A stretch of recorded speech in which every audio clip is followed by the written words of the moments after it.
J'étais jeune, c'est il y a 5 minutes de ça. Voilà. Donc, pas un nouveau Dieu que tu rencontres, tu le crois en même temps. Oui. Parce que le cœur d'Abraham était forgé dans la matière de la foi. Amen. Dieu avait donné à Abraham ce qu'il faut pour croire. Il avait dit, Abraham crut Dieu. Et cela lui fut imputé à justice. Papa les ouvre. Son cœur était façonné pour croire. Et je veux dire ici ce matin, si ton cœur n'est pas façonné pour croire, tu ne croiras jamais. Pourquoi dans ta même classe, toi tu as cru, ton voisin n'a pas cru? Pourquoi dans la même église, toi on te dit, tu as dit qu'il va nous envoyer un prophète au temps de la fin. Et pendant que vous êtes assis à l'église, le pasteur prêtre, faites attention, il y aura de faux prophètes. Jésus a dit au temps de la fin, il viendra de faux prophètes. Toi tu es assis, tu écoutes. Tu dis, mais parmi les faux prophètes là, parce qu'on ne connaît les faux que par le vrai. Et fois tu ne t'en rends même pas compte. Pendant que tu es en train de réfléchir dans ta tête, ta parole sort en même temps. Tu dis ça à haute voix. Et puis ton voisin entend. Il a longtemps que tu ne crois pas le pasteur quoi. Frère, tu es façonné là-dedans. Tu ne te rends pas compte de ce qui t'arrive. Et on t'emmène chez le conseil. On dit, attends, toi, on nous disait de faire attention au faux contact. Non, il y a quoi? Tu crois dans un prophète. Et bon, je ne sais pas, hein. Mais on m'a dit que dans Malachie, là, il dit, je vous enverrai Élie le prophète. Et moi, j'ai pris ma Bible, j'ai lu. Il dit, mais Élie le prophète, c'était Jean-Baptiste. Il dit, ah, pasteur, toi aussi. Je ne vais pas te manquer de respect. On a demandé à Jean-Baptiste lui-même s'il était Élie. Il dit, il n'est pas Élie. Donc, la Bible se contredit. Il dit, petit, nous, on a fait école pastorale. Depuis des années. C'était Jean-Baptiste. Mais Jésus a dit, lui-même Jean-Baptiste, c'est pas lui. Il dit, frère, si tu ne fais pas attention, on te met sous discipline. Frère, c'était quoi? C'était Dieu qui passait par là. Tu n'es pas différent des autres. Seulement ton cœur est façonné de manière à croire ce que l'évangile va te dire. Et peut-être que au milieu de l'église là, tu étais la personne qui avait le nom le plus mauvais. On dit voilà, c'est pourquoi tu te comprends bête. Dans l'église, c'est quoi ton nom est comme ça là? C'est quoi? Mais Dieu t'a choisi. Tout ce que tu veux, quitte la position où tu es. Parce que tant que tu es dans le dépotoir, tu vas sentir mauvais. Tant que tu es dans le dépotoir, les asticots vont passer sur toi, les rats vont passer sur toi. Mais quitte cet endroit. Et je me dis ce matin, c'est l'obligation de Dieu de te faire quitter cet endroit pour t'amener à un endroit sublime. Il doit le faire. Il doit prendre ton âme. Là, de la force dans laquelle elle est, cette boue du péché, cette marque du péché, il doit t'enlever. Ce n'est ni par ta force, ni par ton intelligence, mais par l'action du Saint-Esprit. Il t'enlève. Et lui-même, il est en train de faire que tu changes. Jour après jour. Les gens voient que tu changes. Ta manière de parler a changé. Ta manière de te présenter aux gens a changé. Ta manière de réfléchir a changé. On dit, frère, qu'est-ce que tu dis? Non, je vais faire l'église là-bas. Fais attention à cette église-là. Frère, n'oubliez pas, là où il y a de bonnes choses, on met toujours des épouvantails. Abraham était juste un homme ordinaire. Voyez? Il dit, Dieu prend la folie de la prédication de l'évangile.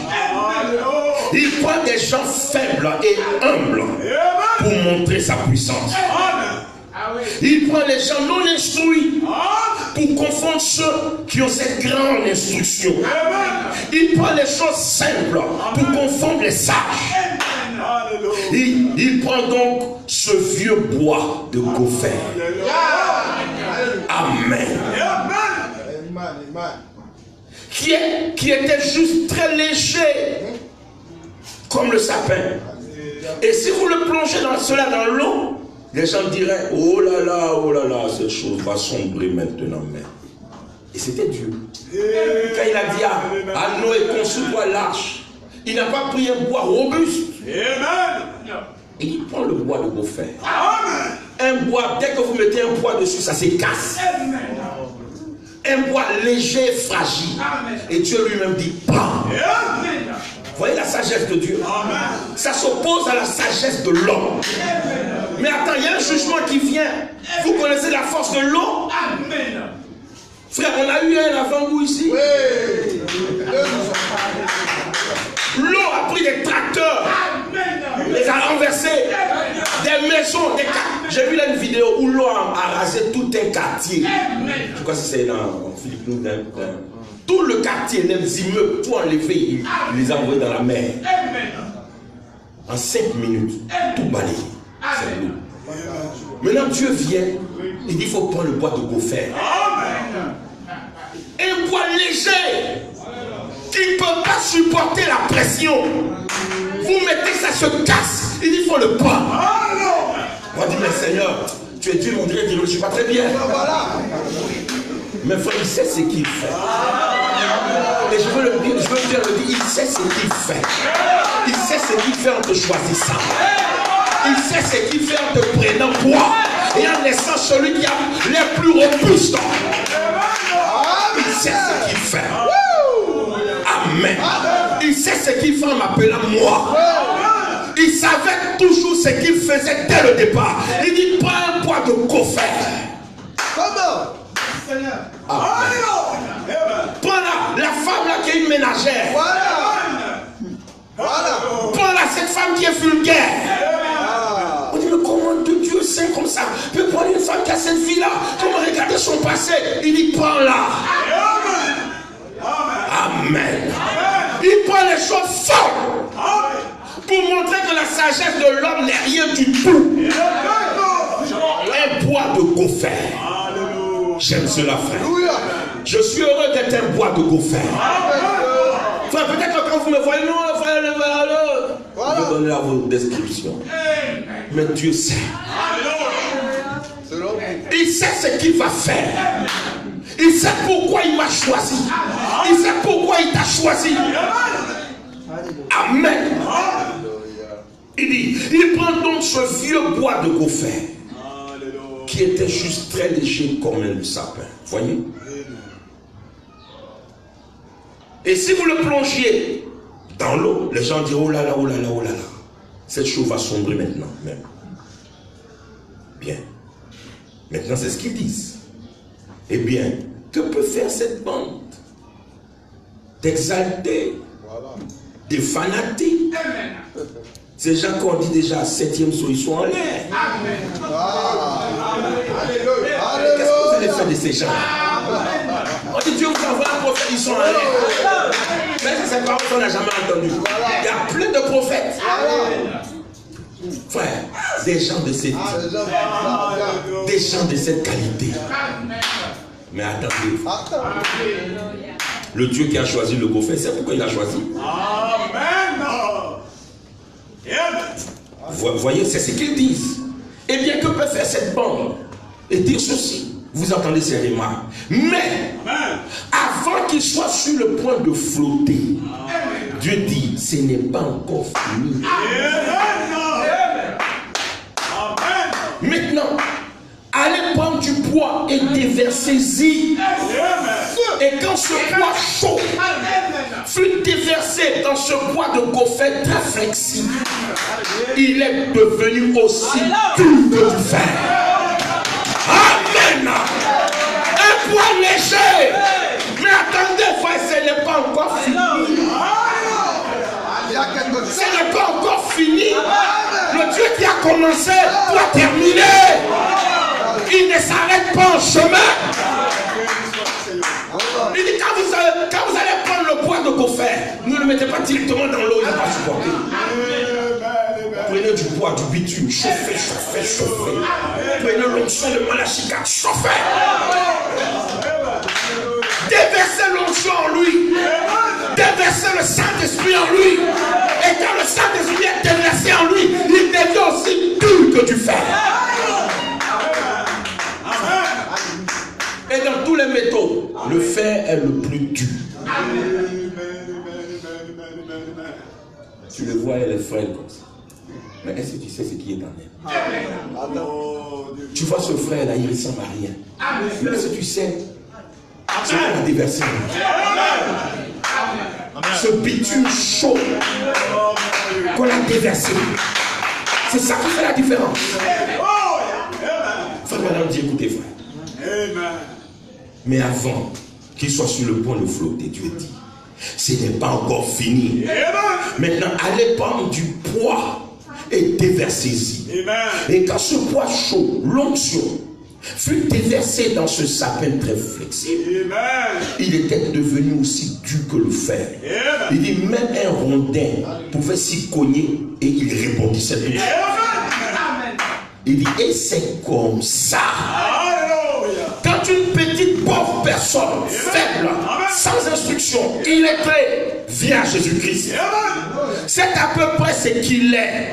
Un morceau de bois léger. Mais quand Dieu déverse le Saint-Esprit à l'intérieur et celle se tombe, qu'est-ce qui arrive? C'est pourquoi nous disons, ne restez pas juste des bois de confrères. Laissez qu'on déverse sur vous le poids chaud, le bitume chaud. Quelquefois ça brûle. On dit non, tu dois arrêter ça. Non, tu dois faire comme ceci. Tu dis, ah, c'est difficile. Tu dois le confesser. C'est difficile, mais il faut aller. C'est le poids chaud qui est mis sur toi. Il dit, mais que Dieu déverse le Saint-Esprit à l'intérieur et celle cet homme, il dit, tous les démons de l'enfer ne pourront pas le bousculer. C'est vrai. Dieu l'a fait et il ferait un chemin, une voie pour lui. Tous les démons de l'enfer, ils vont venir contre toi, mais ils n'auront jamais la victoire. Parce qu'on a déversé le poids chaud sur toi.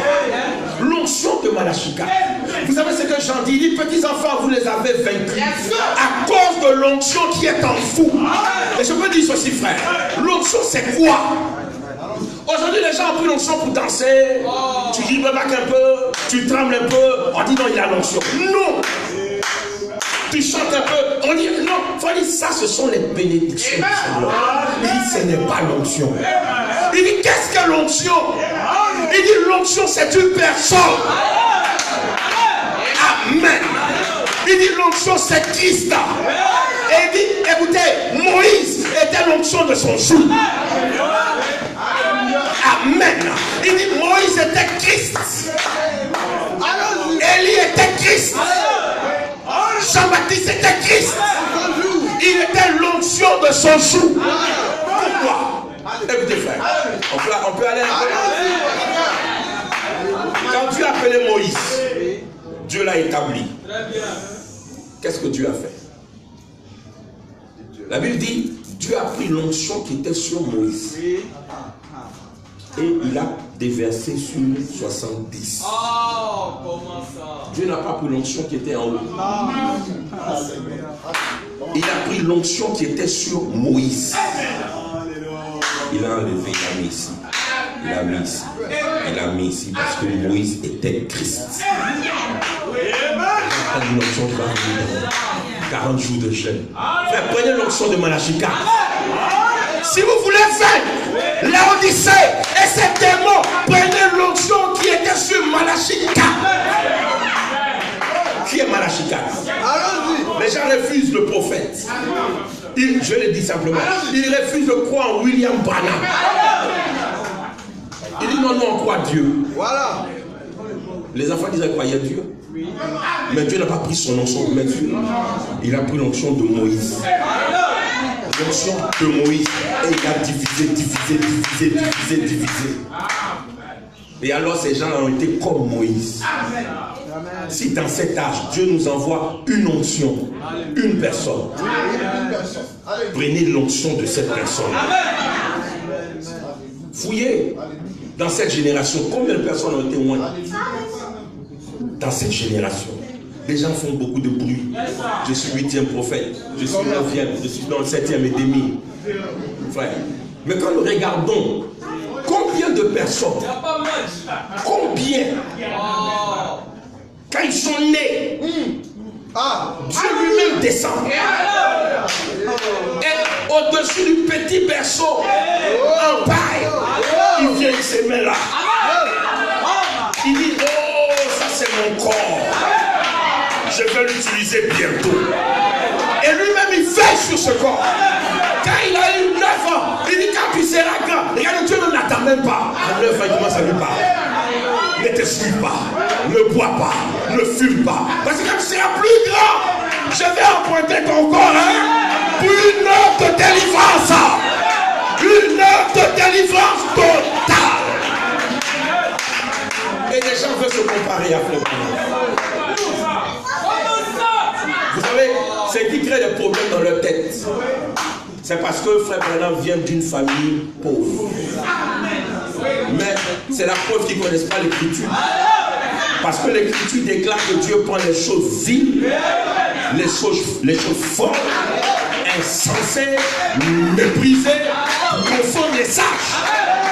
S'ils lisaient leur Bible, ils allaient voir que l'Élie qui est venu la première fois, il venait de nous. Dites-moi de quelle famille il était issu. On ne connaît pas qui est son père, qui est sa maman. Il est venu comme ça de nulle part. On ne sait pas ses origines. Pourquoi? Vous ne connaîtrez jamais l'origine d'Élie. Parce que Élie remonte des temps anciens. C'est pourquoi Frère Branham dit l'Élie de ce temps de la fin, c'est Jésus-Christ lui-même. Il est venu comme ça. Frère, quand Élie est venu, il n'avait pas peur de quelqu'un. On pouvait le critiquer. Il n'avait pas des apparences. Frère, vous savez les Salamalek que les gens ont, le col renversé, ils ont un 3 pièces, ils ont une manière de parler. Oh mes chers enfants, je suis votre père spirituel. Et écoutez-moi, vous savez le Seigneur Jésus. Enfin, c'est comme ça qu'il dit ça. Mais quand il est venu, il fallait que sortir du désert. Pas d'une école théologique, pas d'une dénomination, mais du désert. Un poussard. Mais comment Dieu va aller chercher un poussard? Mais il prend les choses fortes. Il est rentré dans la ville. Il a commencé à les regarder. Tous les religieux qui étaient là, les archibishops, qui avaient des vêtements bishopiales, des attitudes bishopiales, un parlait bishopial. Quand il est venu, il les a regardés. Il dit, vous tous ça, vous êtes les amis de Akab. Vous mangez chez lui. Il ne voyait pas que Akab il a amené là le péché en Israël. Il dit, mais toi tu te prends qui? Il dit, mais vous ne parlez pas. D'accord. Il était habillé comme un pot. Il avait bien, sa tête était chauve. Ça brillait comme une citrouille. Enfin, il n'avait pas l'apparence d'un révérend. Aujourd'hui, si tu n'as pas l'apparence d'un révérend, on ne te respecte pas. Tu dois avoir un ventre qui tombe comme ça. Et puis tu portes une veste noire, petite. En bas c'est blanc, petite ici noir, bien blanc. Et quand tu marches, les gens me savent. Mais il faut venir avec un vêtement défraîchi. Paul là, c'est ouvert ici. Il dit, je suis homme de Dieu. Il dit, tu es un menteur. Mais c'est ce que Dieu fait.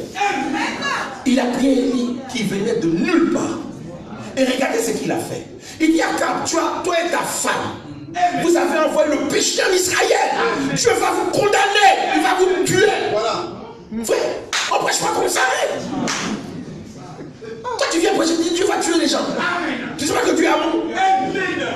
Il a dit de respecter les autorités. Il dit, mais ce qu'il fait là, c'est mauvais.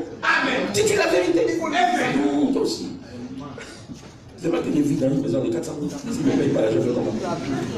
Et regardez, c'est ce qui est là dans la tête des gens. C'est pourquoi tu ne peux pas les utiliser. Ils ne peuvent pas dire la vérité. Mais quand tu es rien du tout, que Dieu vient, il t'enlève. Il dit maintenant tu seras mon serviteur. Alors que tu le regardes ni à gauche, ni à droite, tu le regardes juste en haut. Seigneur, que veux-tu que je dise?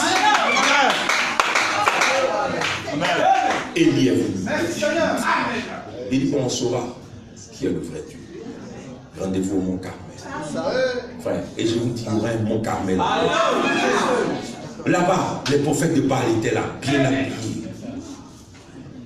400. Bien nourris. Frère, ils avaient une onction sur eux. Ils pouvaient prendre leur veste, ils font ça. J'ai vu là quelqu'un qui fait une onction en dansant. Je sais pas si vous l'avez vu. Oui, monsieur. Il fait bâtir une guénon. Quand il fait comme ça, toi aussi tu fais comme ça. C'est ça qu'on a aujourd'hui. Mais quand il est venu, il les a regardés. Il avait des attitudes brutes. Frère, c'était un broussard. Il n'avait pas les salam aleyk, les paroles fignolées, raffinées. Non. Dis-toi là. Tu vas le brûler en enfer. Amen. Tout le monde le craignait. Toi c'est enfer seulement. Tout ce qui sont dans ta bouche là, c'est l'enfer. Tu ne peux pas bénir un peu les gens. Il me comment des gens qui vivaient mal. Regardez ces femmes là. Regardez, elle a pris le mari de tel. Ça vous dit rien. Elle va prononcer la bénédiction. Il va partir aux États-Unis. Il va partir en France. Tu vas bénir son travail. Oui, son âme. C'est pourquoi les gens n'aimaient pas Élie. Parce qu'il leur disait la vérité. Et quand Dieu t'appelle, tu dis la vérité aux gens. Et nous aujourd'hui on saura qui est le vrai Dieu. Mais ces jours-là, frère, tapage sur tapage. Donc Dieu a confirmé. Celui qui n'avait rien pour attirer les regards. Quand il a ouvert la bouche, Seigneur, j'ai fait selon ton plan. J'ai fait selon ta parole. Il n'avait même pas encore fini de parler que le feu est descendu. Et le feu a consumé et l'eau, et le bois, et la pierre, et le sacrifice. Alors tous ont reconnu que c'était Élie, la personne méprisée, rejetée. C'était avec elle que Dieu était. Je me dis ceci, frère. Peut-être que tu es méprisé, peut-être que tu es rejeté. On te traite de tous les noms. Mais frère, Dieu est avec toi. Il a pris Jean-Baptiste, le même Dieu. Il prend Jean-Baptiste à 9 ans. Frère, il le fait sortir du système. Il y va. Il va dans la bourse. Et il revient, frère. Après, quoi? Après, jusqu'à 21 ans, il revient. Il avait 30 ans. Il était déconnecté de la civilisation. Mais il était connecté à Dieu. Une connexion de 21 ans. Au débit. Frère, quand il est entré en Israël, il a regardé les prêtres. Il a regardé les pharisiens. Il a regardé les sadduciens. Et tous avaient une manière de parler.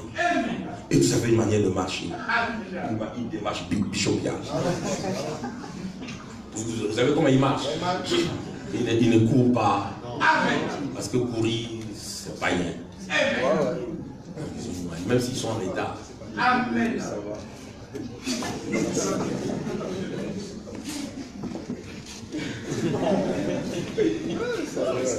Jean-Baptiste n'avait pas ça. Non.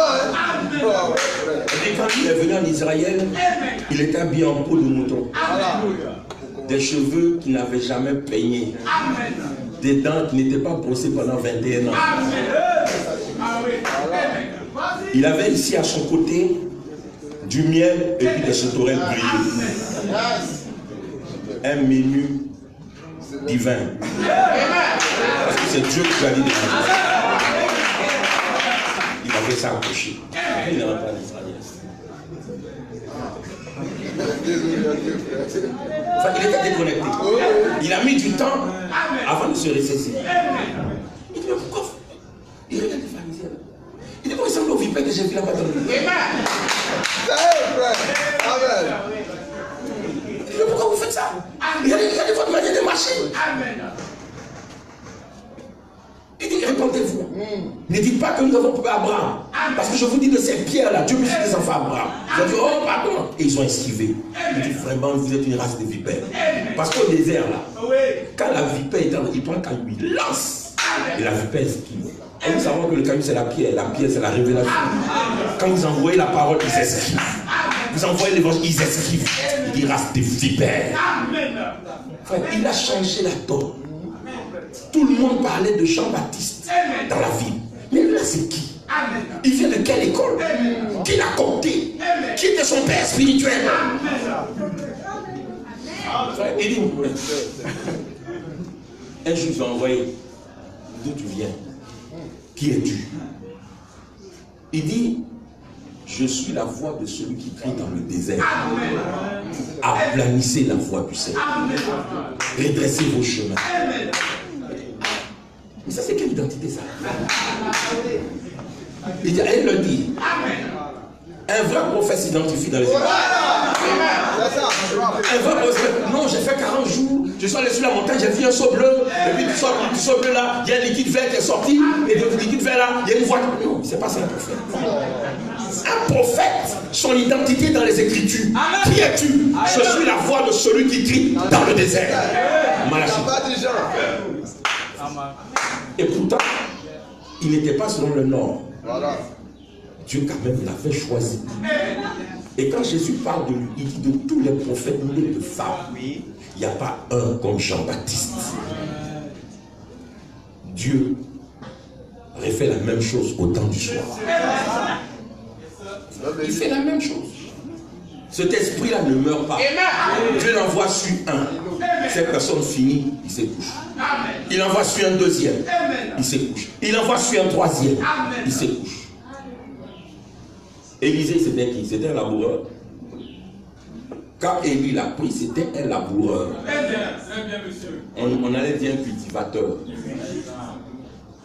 Mais il était le prophète de son temps. Aujourd'hui, les gens ont du mal à comprendre ça. Quand on dit prophète, non, ça va bien qu'il est issu de Katadji, du ministère de tel. Donc quand il vient, on dit non, c'est un grand monsieur, il est loin. Non, ça ne veut rien dire. Élisée, quand Élie l'a vu, il avait un bœuf là, avec un petit chariot, et ils étaient en train de tracer des sillons. Élie est venu, il s'est mis derrière lui, il n'a même pas parlé. Il a regardé pendant toute une journée. Pour voir comment les lignes là sont droites. Il a fait. Quand il a terminé, Élie est venu, il regarde. Il passe ici, il regarde. Il passe là, il regarde. Il passe là, il regarde. Tout est droit. Il dit un homme qui fait des lignes droites ne va jamais s'écarter de la parole de Dieu. Un homme comme ça, sûrement, restera toujours dans la ligne de la parole. Il prend son vêtement, il cherche sur Élisée. Frère, quand Élisée reçoit ça, il dit suis-moi. Frère, tu ne peux pas refuser. Tu ne peux pas refuser. Le prophète vient de recevoir le bois chaud. C'est rentré à Élisée. Il a dit au revoir à son père, à sa mère, il a suivi Élie. Mais est-ce qu'il avait des choses pour attirer les regards? C'était un cultivateur. Dieu fait la même chose au temps de la fin, pour le dernier âge. Il allait où? Dans une famille aisée. Il allait dans une famille qui a un mauvais nom. Amen. Amen. Cette famille-là, on dit c'est une famille de tueurs. Amen. Ce sont des criminels. D'ailleurs, même frère Branham dit son papa avait fui pour aller s'installer au Kentucky. Parce que là où ils étaient là, ils s'étaient bagarrés puis il avait tué quelqu'un. Donc on le cherchait, donc il a fui, il s'est caché. Et là, vous là, c'était un fils de meurtrier. Dieu peut le choisir pour être prophète. Vous ne réfléchissez pas bien. Vous voyez que Dieu peut prendre n'importe qui comme ça pour donner prophète. L'ange messager de tout un âge. Un homme comme ça, regardez son histoire, regardez son passé. Lis ta Bible. Tu comprendras que Dieu prend les choses folles et vit pour confondre ceux qui sont sages. Frère, un passé mauvais, criminel. Et ça ne suffit pas. Dieu lui-même, il fait en sorte que le petit Marion qui naît, il naît avec toute la colère des générations accumulées. La colère du grand-père, plus de l'arrière-grand-père. Parce que Frère Branham dit, il dit ces gènes-là se transmettent. Et dit de la même manière, la foi aussi se transmet. Les colères là sont prises. Donc quand Frère Branham dit, il dit, sinon vous ne me cherchez pas là, même si vous êtes en haut, je vais grimper pour aller vous chercher. Et il y avait une de ses maîtresses pour le calmer, qui lui a donné une tâche à faire. Amen. Si on te fait quelque chose, tu fais un trait. Amen. Pour diminuer ta colère. Tu fais un trait. Amen. Pour diminuer ta colère. Il dit, ça n'a pas marché. Amen. C'était ça sa nature. Il y a un de ses amis une fois qui s'est moqué de lui. Voilà. Parce qu'il portait un habit de femme qu'il avait transformé en habit de garçon. Voilà à l'école. Donc ils ont découvert ça. C'est comme ça, c'est ok. Il est parti à la maison, il n'a plus fusil. Il est venu se mettre au carrefour. Regardez un cœur comme ça. Les enfants sont à l'école. Hein. Toi, tu vas à l'école, tu fais ta foi. Jusqu'à midi. Là aussi, hein. Depuis le matin, il a assis les attentes. Il ne veut même pas. Peut-être qu'un va avoir un problème, une indigestion, il va vouloir quitter le corps pour aller à la maison. Donc, pour éviter ça, il les attend. 7 heures, il est assis. Quand à midi ils sont sortis, ils bavardaient, ils sont passés, ils l'ont vu, il a chargé là.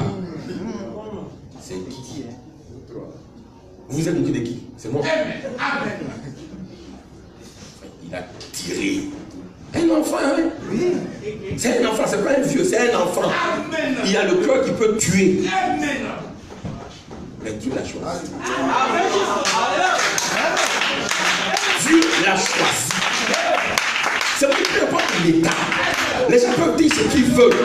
Mais si Dieu t'a choisi, il trouvera le moyen de te changer. Laisse-le qu'il fait lui confiance. Il va te changer. Il a tiré. Bon. La balle n'est pas sortie. Il a tiré.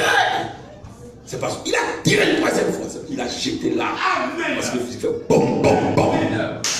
Il dit, qu'est-ce que c'était? Il dit, c'était Dieu protégeant le don. Dieu protégeant le don. C'est quelque chose de très bon là. Et Dieu avait l'obligation de changer son cœur. Dieu savait que ce cœur pouvait être changé. Il a pris, il a modélé, il a modélé. Aujourd'hui, vous pouvez chier. Vous pouvez parler mal de sa famille. On l'a traité de poule mouillée. Frère, il a changé. Dieu l'a utilisé. Mais là, il fait ça pour poser des problèmes aux gens qui sont toujours biographie des autres personnes. Donc on considère ses origines. Vous ne voyez pas Branham, ça ressemble à Bouddha, Krishna. Ouais, ce sont les religions d'Orient. Dieu met ça pour les aveugler. Parce que tout le monde ne croira pas. Tout le monde ne peut pas croire. Tout le monde n'a pas le cœur forgé dans la parole pour croire. Mais vous et moi. Mon Dieu nous a envoyé un prophète au temps de la paix. Il vient aux États-Unis. Et puis regardez comment Dieu me merveilleux. États-Unis. Il n'y a pas un pays aussi corrompu que les États-Unis. Enfin, je ne suis jamais parti là-bas, mais ils sont là, nous on voit dans la télé. On lit. Ce qui est fait là-bas, c'est le péché incarné, devenu chair. Il y a un pasteur qui me disait, il dit, frère Ahmed, ici les États-Unis, c'est le cimetière des croyants. J'ai dit, ah bon Dieu, oui. Tu quittes ton Afrique avec chaleur, tu viens ici mort. Tu meurs. Et tu seras riche, hein? Mais tu meurs. Ah, frère. Quand tu dis ça, il faut venir aussi. Mais bon. Bon, on laisse ça. Vous voyez? Et Dieu, de la même manière qu'il a fait avec Jésus. Parce que quand on regarde Jésus, tu as fait le même programme avec Jésus. Quand on a posé la question à Philippe, d'où vient-il? Il dit, mais il vient de Nazareth. La Bible dit que Nazareth était la ville la plus souillée de tout Israël. Il y avait des pédés là-bas. Il y avait toutes sortes de choses. Tout. Et c'est là. Donc on a dit à l'étudiant de la Bible, qu'il vient de Nazareth. Il dit non, frère. Dieu ne peut pas se tromper. Il y a des grandes villes. Gilgal, Jéricho, des villes qui ont des origines spirituelles. Il va laisser ça pour aller à Nazareth, une ville aussi corrompue. Non, soyons sérieux quand même. Il faut respecter Dieu. C'est le raisonnement des gens aujourd'hui. Je dis, mais toi, tu penses que Dieu peut quitter des gens comme ça qui ont étudié pendant 10 ans, qui ont fait la théologie, pour te choisir toi? Et puis tu as venu prêcher l'évangile. Je ne sais pas, vous là, vous vous levez comme ça, vous êtes serviteur de Dieu. Mais frère, dites-nous, dans la Bible, quel est le standard pour être serviteur de Dieu? Allez dans son école. Il vous appelle, il vous instruit, il vous forme. Vous prenez quelqu'un ici, vous l'envoyez à Kataji, vous l'envoyez dans une école théologique. Il connaît quoi de la Bible? Quand il va sortir, il va dire non, vous êtes dans la Bible là, il y a des parties qui sont inspirées, il y a des parties qui ne sont pas inspirées. Parce qu'à l'école, nous a enseigné que Marc 16 n'est pas inspiré. Laissez Dieu appeler les hommes. Lui-même faire le choix des hommes. Et quand il fait le choix, il équipe. C'était un problème pour Nathanaël. Au lieu de rester là-bas pour critiquer là, pour voir sa biographie là, il vient de Nazareth, la ville soumise, il va voir. Toi-même va voir, écoute, et tu vas tirer des conclusions. Frère, il dit bon d'accord, comme c'est mon ami, bon, je ne vais pas te frustrer, va aller. Frère, il a prié, il est son parti. Quand Jésus finissait avec la dernière personne dans la ligne de prière, la grande colonne de feu s'est déplacée. Elle s'est déplacée, elle est même au-dessus de Nathanaël. Et le livre de Nathanaël s'est ouvert. Jésus regarde. C'est comme ça qu'il faut voir la main. Quand la colonne de feu se développe au-dessus de quelqu'un, la vie de cette personne s'ouvre. Et quand madame lit, il lit. Tu t'appelles tel. Tu viens de tel. Ton problème c'est ceci. N'est-ce pas la vérité? Est-ce qu'on se connaît? Non. Mais lui il te connaît. Et Jésus se tourne, il regarde et dit, voici un juif. Mais comment savait-il qu'il était juif? Il pouvait être arabe. Parce que les arabes s'habillent comme les juifs. Il dit, voici un juif en qui il n'y a point de fraude. Donc sa vie même était blanche. Pure. Mais d'où me connais-tu? Il dit avant que Philippe n'aille pas. Quand tu étais sous le figuier, en train de prier, il t'avait déjà vu. Ça a changé la pensée de cet homme. Il dit même s'il n'a pas les apparences, même s'il ne ressemble pas au pigeon, mais ce qu'il a manifesté là, ça ne peut être que le Messie. C'est pas nous disons de cet homme de la fin. Même si frère Branham ne ressemble pas aux grands archevêques, il n'avait pas le corps retourné. C'est que nous avons vu. Ça ne peut être que Dieu dans la chair. Pour vous prouver que ce n'est pas moi, mais que c'est lui, je vous tourne le dos. Frère, nous avons déjà eu cette identification dans la Bible. Dieu dans la chair, avec la poussière sur les pieds, mangeant de la chair de veau. C'était quoi? C'était Dieu qui mangeait. Abraham, celui dont le cœur était façonné dans la foi, l'a appelé mon Seigneur Elohim. Nous avons eu quoi dans cet homme-là? Il prend les choses vides. Frère, niveau, même pas CM2. Tu veux m'enseigner quoi au grand docteur? C'est pourquoi les révérends avaient du mal. Quand Dieu lui a dit, je t'enverrai devant des grandes personnes, des potentats, des hommes importants. Et tu vas leur parler. Et tu vas gagner leur cœur. Il a dit ça à son pasteur. C'est parce qu'il a regardé de haut en bas, de bas en haut. Il dit, toi, avec ton niveau là, tu vas aller voir des gens importants, des potentats, des diplomates. Mais frère, celui qui dit là, c'est lui qui fait. Celui qui dit là, c'est lui qui fait. Et vous savez ce qu'il a fait? Il a rendu le congressman infime pendant 60 ans. C'est Dieu qui avait fait ça. Parce qu'il a dit ici, j'enverrai des gens importants. Sa parole doit se réaliser. Et comme sa parole doit se réaliser, il a rendu le monsieur infime. C'est pourquoi ne jugez pas. Là, lui, il est comme ça parce que ses parents ont fait ça. Non, c'est Dieu lui-même qui doit amener sa parole à s'accomplir. Quand vous lisez l'histoire de cet homme, ce congressiste, il a visité tous les évangélistes qui faisaient des miracles. Il va là-bas, il va là-bas, il va là-bas, il va là-bas, jusqu'à ce qu'un jour lui dise qu'il y a un homme du nom de Branham qui est en train de faire une campagne. Si seulement tu peux arriver là-bas. Frère, il était dans une ville très éloignée. Et c'était la dernière réunion, le dernier jour. Il a regardé. Il s'est dit non. Le temps d'arriver là-bas, il aura fini. Dans la voiture, les gens. Il avait un prospectus où on disait Jésus-Christ est le même hier aujourd'hui. Et il lisait. Et plus il avançait, il y avait des embouteillages. Embouteillages. Ça le rendait nerveux. Embouteillage. Ça le rendait nerveux. Voilà. Jusqu'à ce qu'il arrive. Quand il est arrivé, on l'a installé en haut, tout en haut. Quand il était là, frère Branham part. Les gens veulent le prendre pour partir. Il dit attendez.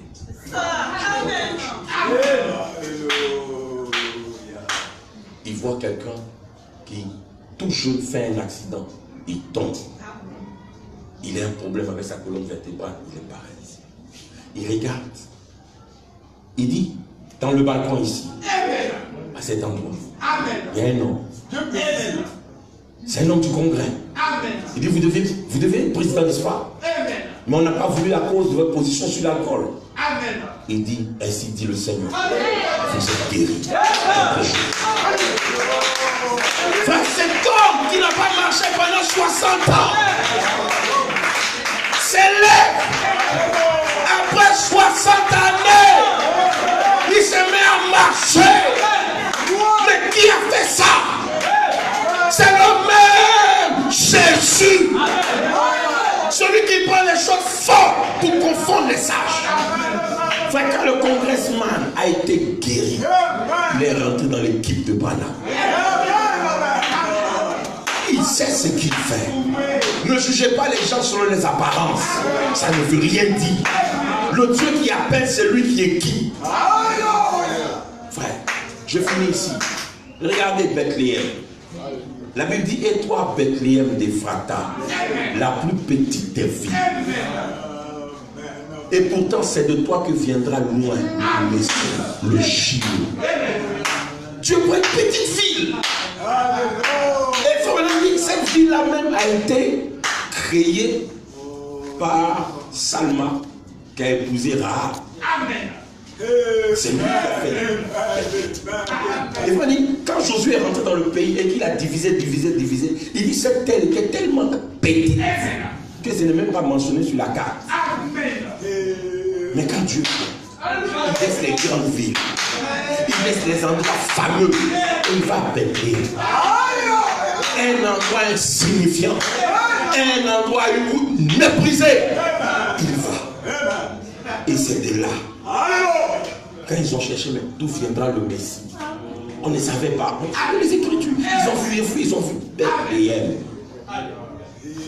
Ephrata. Ephrata veut dire commencement. Ce sont les origines. Regardez cette personne, regardez ses origines. Il vient de Dieu, il retourne à Dieu.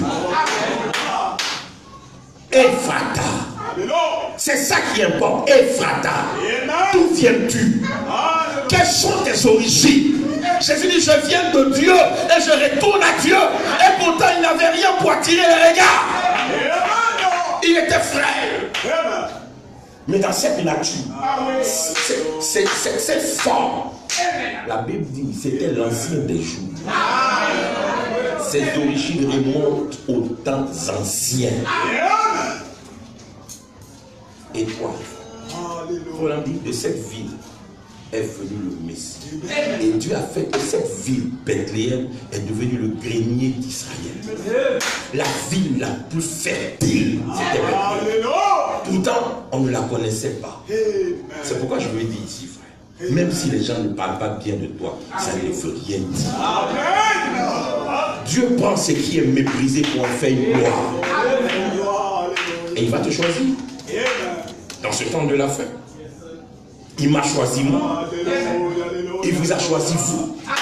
Regardez, on vous méprise. Surtout comme je disais le dimanche passé. Vous les mamans, on regarde votre apparence. On dit mais vraiment vous là. On vous a enlevé la tête ou quoi? Regardez ce que vous êtes devenus. Mes frères, sœurs, vous êtes des princesses. Frère, ils vont vous critiquer. Vous êtes devenus comme ça, mais ils vont chercher à vous copier. Ils vont chercher à vous copier.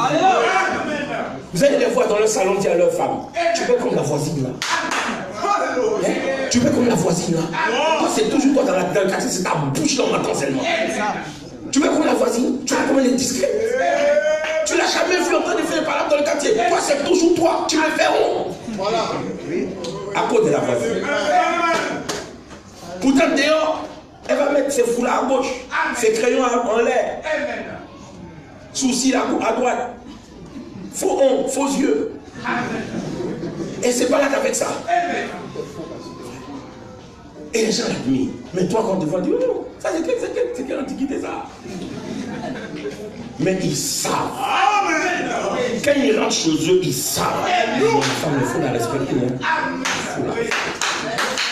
Il vous respecte. Même s'ils ne le disent pas. Et je dis que Deb l'a dit. Dans la nuit, il est passé, il a frôlé toutes les maisons. Et il est arrivé. Il dit, Seigneur, il te dit que nous savons que tu es de Dieu. Même si on ne dit pas, hein, nous allons conseiller avant le dire. Frère, même s'il n'en parle pas, tu es fils de Dieu. Tu es croyant. Tu es le reflet de la gloire de Dieu. La preuve, tout ce que tu touches est béni.